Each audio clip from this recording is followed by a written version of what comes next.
Our classic Catskills, remembering, preserving. Our landscape has changed. The Catskills has changed. At one time, this region was the premier vacation destination in the United States. From the 1930s through to the late 1970s, nearly 1,000 hotels lined our roads. There was the majestic 1,200-room Concord Hotel, the jewel of the Catskills, with its multiple pools, golf courses, and tennis courts, and white towers that stood out among the tall pine trees. There was Grossinger's, the grand dame of the region, which started as a small boarding house on a hill in Ferndale, and in a short time became the most famous of the Borscht Belt hotels. There was Kutcher's. There was Brown's, Stevensville, Pines, Brickman, Nevele, Fallsview, Granite, Raleigh, Tamarack, Homoac, Evans, Laurels, Paramount, Gibbers, Carmel, all family-run resorts that became synonymous with the Catskills. Today, they're all gone. Some have long closed, some have fallen into default, some burned to the ground.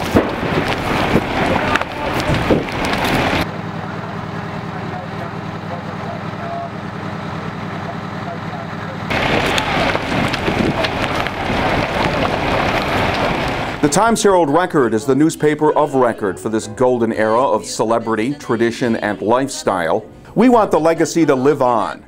We want to make sure the hotels that made up the Grand Catskills are not forgotten. Our aim is simple, but as grand as the era we hope to preserve in the hearts and minds of those who lived it and those who wish they could have. We want to lead a grassroots effort to create a lasting legacy to our classic Catskills. A traveling exhibit, a permanent place in a regional museum, a multimedia presentation.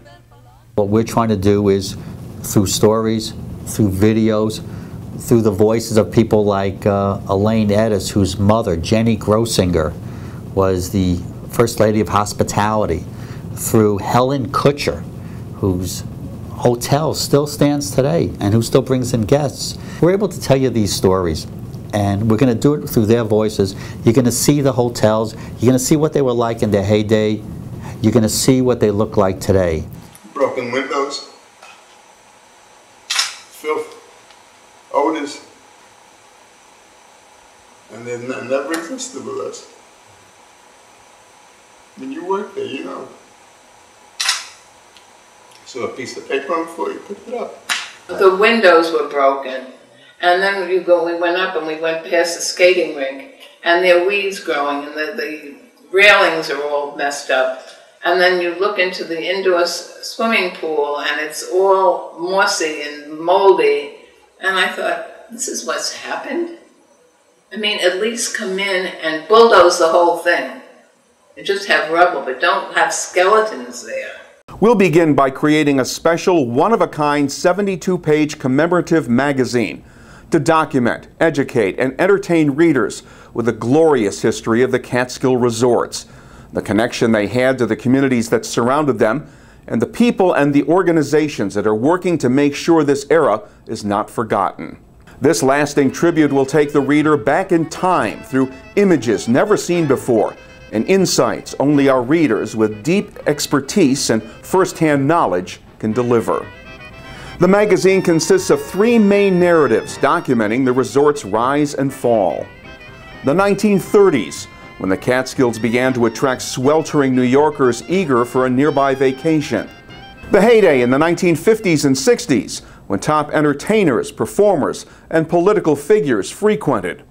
The decline of the region from the 1970s to the present day, with current efforts to create a lasting tribute. Each of the narratives will rely on extremely rare photos and unique insights from our writers.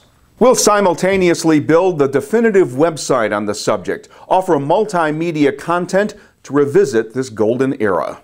This multi-platform project will include exclusive video interviews in Florida with several key hotel owners, including Helen Kutcher, who tells her story of why Wilt Chamberlain called her mom.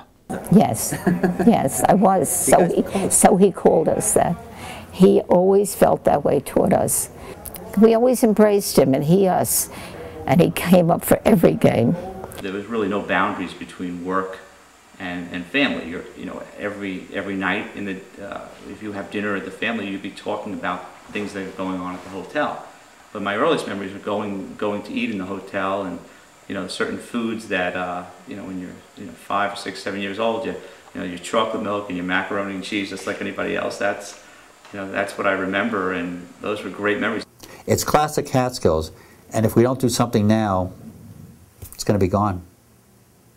I remember the years when there were 300-400 hotels and maybe 2,000-3,000 bungalow colonies in this area, and it was great living. And unfortunately, it's coming. It's not the way it was.